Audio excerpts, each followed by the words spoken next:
On the bench today we have a realistic Navajo. This is a model TRC-30A. So this is a older 23 channel, but crystal controlled radio. It's all solid state. This one belonged to the owner's father, so it has sentimental value to him, and it looks a lot better than it did when I first received it. I think he said this radio was originally used, his father used it in a business, because back then, even today, at least around here, a lot of businesses, local trucking companies use them. But wherever this was used, he also used this for the PA. Well, unfortunately, this radio did not come with the PA function like a lot of radios. So they had added the PA function to it.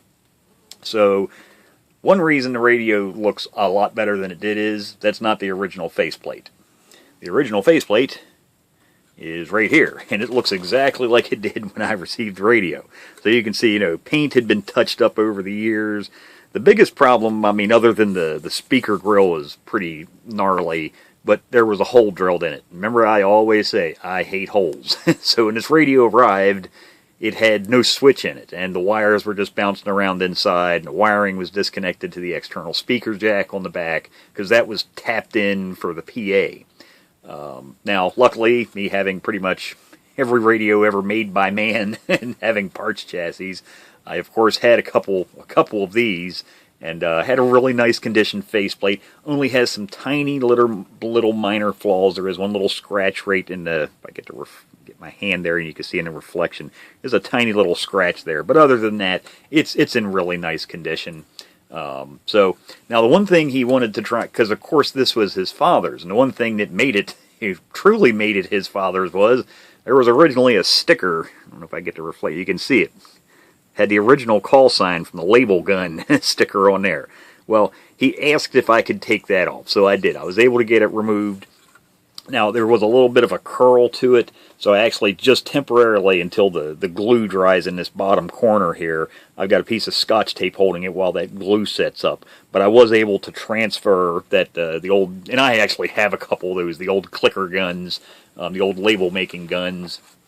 But I was able to get that transferred over, so now it looks, basically just like it did, minus the gaping hole. The cover was pretty gnarly, got luckily all of that cleaned off. There are some, just right in the corners here, some minor imperfections, but it's not meant to be a beauty queen. You definitely wanted it to look better than it did, but, it's a used radio, so, and it has sentimental value, so, there's even, like, dents and dings a lot of times will have a little bit of sentimental value. We've restored some of the looks, so it's at least cosmetically a good-looking radio. Little tiny defects a lot of times, just leave them alone. That adds character to a radio. It's not meant to be a beauty queen. It's obviously a used radio, and it has history. For him, it has family history to it. Now, this thing did have some problems, so I don't even have the cover screwed on. So let's just get the cover popped up. Now, I know a lot of people are probably saying, oh, but Mike, it's just a 23-channel AM-only radio. What use is that? You might be surprised. Certain areas of the country, and even around here, there are groups of radio operators get together, and they'll have what they call a classic radio roundup. And to talk in those nets, you have to be talking on a 23-channel radio, or older. If you've got an old not crystal synthesized, but an old crystal radio where you had separate transmit and receive crystals, an old single channel 5 or 10 channel radio, you have to be talking on something like that. They don't want you to use, because that's what it is. It's the classic radio roundup. And, this radio would be perfect for that. Honestly, if you only talk on channels below channel 23, there's nothing wrong with this radio. You don't need the other channels. I've got radios that I use that, actually some of my old tube radios that are, have separate transmit and receive crystals. I've got some of those just with 3 sets of crystals on them, for the 3 local channels that are really used around here, and all 3 of those channels are below channel 23, so it's just fine. Now, like I say, this radio did have some problems. There had definitely been some screwdrivering in this thing. So, of course, the electrolytic capacitors were replaced. Anything maintenance-wise needed to be done was taken care of. So, electrolytic capacitors replaced.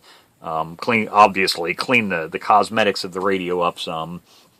The biggest problem I had, though, was there had been some screwdrivering, some serious screwdrivering. And the problem with these radios, and if you own a radio like this, or you own any radio, and when you open it up and you see glue around all of these, now not all of them are transformers, some of these are coupling transformers, some of them are coils.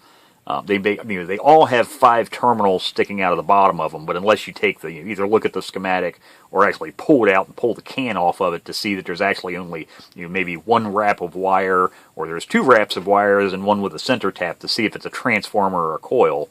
But the problem is it looks like some form of Loctite. They did not use like the Sony Bond glue that in itself is bad enough, but this stuff oozes down into the threads, and it gets hard, rock hard. So it's some type of Loctite. I kind of think it's kind of like the stuff they use on screw heads, like on the final transistor here. They install the screw and then put a blob of that glue on there, and then it dries. But yeah, it seeps down into the cores, because the cores of most of these, not all of them, like this one has like a fiber type core, and actually this one does too, this little small one. And actually both of those were replaced. There was no salvaging them. But most all of these other ones along here, actually it was 2 of these 3, and there was 1 other one. I think it might have been that one. All the cores were cracked. So, the little screwdriver slot for your alignment tool to go in there, well, there was no aligning it. So I had to desolder and remove all of those. Just using some, like I've shown before, just use I use the GC cement radio and TV solvent. And just over a period of about a half an hour, work on this a little bit, and I'd go over every once in a while and add a little bit more of that solvent to it, the top and the bottom of the core, to let it seep into the threads, trying to soften that glue up. And I was able to salvage 6 of them and save them. The other 2, this one and this one, these are the ones that have those fiber cores, and yet there was just no saving them. They're actually, I think it was this one, actually the core was already cracked on the bottom side, so I couldn't get it out because the slot was broken on both ends. So, even if I got the glue softened up, there was still no way to get that out.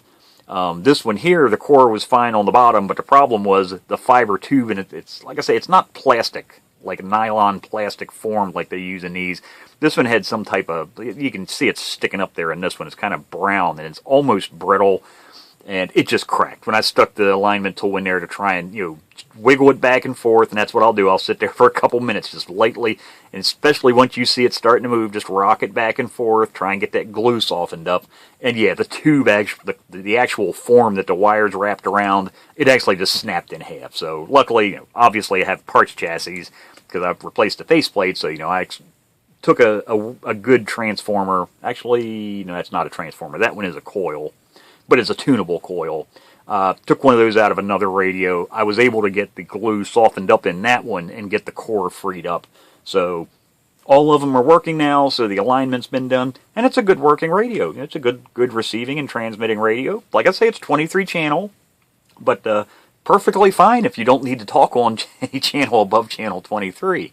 Now, if you were so inclined and you wanted to spend the money, you could change the channels in this to higher channels. So if you wanted to, let's say, lose channels, let's say 1 through 4, I'd have to actually pull the service manual back out and look at the mixing scheme. But there's basically 3 different frequency ranges for crystals here. These are your primary mixing. And when I say crystal mixing, back in the old days, you had a receive crystal and a transmit crystal. Usually the transmit crystal was at the channel frequency. So if you were on channel 19, the transmit crystal in most of those radios, not all of them, but most of them would have been 27.185. The receive crystal, however, had an IF offset to it. So the IF in pretty much every CB radio ever made is, at least one of them is 455 kilohertz. So the receive crystal would be either 455 kilohertz higher in frequency or 455 kilohertz lower in frequency than the channel you were on. Of course, as radios, people wanted to have a radio that did all of the available channels back then, 23 channels. And then especially once 40 channels came around, you would have needed a huge amount of crystals. Just look at the Tram D201As. to be able to get all of those channels. So what they came up with is what's known as crystal mixing. So you take two frequencies, you mix them in a transistor, an FET, there's lots of different components that can be used to do it, but basically a mixer circuit. You mix both of those frequencies together, you end up with sum and difference frequencies. And then you can filter off the harmonics off of that using, like transformers here, you can filter off any of the harmonics, the unwanted mixing products, and that's how you end up with the proper frequencies. And you can do it with a lot less crystals. So, this radio has 23 channels, and they're able to do that with only 1, 2, 3, 4, 5, 6, 7, 8, 9, 10, 11, with 11 crystals total. So a total of 11 crystals gets you 23 channels on transmit and receive. So what you could do is get some custom crystals cut. You would remove a crystal that's used in, let's say, channel 1, 2, 3, 4, and replace that with a much higher frequency crystal that might give you whatever you want, 36, 7, 8, 9, or let's say 28, 29, 30, and 31. When your channel selectors then on channel 1, 2, 3, or 4, it would actually be at those higher frequencies, at channel 28, 29, 30, 31. Or like I say, it would all depend on what crystal you used. But there are ways to get higher frequencies out of these. Now you can also do old school. Now granted, on an AM radio, it doesn't really matter. You're not going to notice the frequency drift that much. You can be a kilohertz off a frequency with on AM, and you really won't notice it. And just the farther you get off frequency, just the more your transmit power is going to show up less on the receiving guy's radio, or on receive, your sensitivity starts to drop as you start to get too far off frequency. But I've seen radios where people will just use basically something like the channel selector switch here. So a wafer switch, they'll add an extra rotary switch with crystals added to it. So you'll have those other crystals in different frequency ranges, and then you'll just switch them in to get the additional channels. There's ways of doing it. Of course, you could always use nowadays a DDS VFO. Basically, you wouldn't need to do any mixing at all other than for your offset for receive. But there's more modern ways of doing it. Problem is, then you kind of destroy the looks of the radio. You don't want to go sticking a digital display in something like this. But like I say, just as it sits, it's still a perfectly fine working radio. And for classic radio roundup days, or just talking on channels from 23 and down, it works just fine. And this was a very popular radio. There are, Lord knows, how many of the TRC-30As were produced over the years. I see so many of these things at from public auctions to walking in people's houses and seeing them, or sitting out in the garage, on eBay, other online auctions. They're just everywhere. Because back in the day, almost every town of any size had a Radio Shack. So, you could walk in. This was one of these smaller, reasonably priced radios. It wasn't expensive like buying a sideband radio, a Tram or a Browning or something like that. Had minimal controls. So, the average price, because you got to remember, this thing was expensive back in the day. A lot of people, just AM with, only a volume, a delta tune that's, 3-position, and a squelch control. Yes, but you have to remember, electronics like this were extremely expensive back in the days.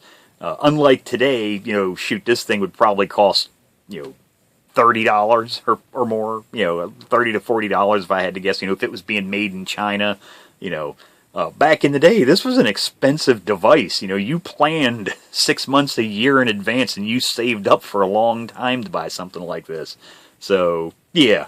But there you go. I just thought I'd show this one. Like I say, I don't show a lot of radios like this, just your average everyday radios, but these are the radios that there's actually a lot more of. You'll see a lot of videos and people showing the classics, the ones that everybody wants, the high-performance radios, the Trams, the Brownings, even, Unidens and Cobras and Realistics, the other models, that have Uniden chassis like the UPD 858 chassis or the later 8719, 8734 PLL-based chassis.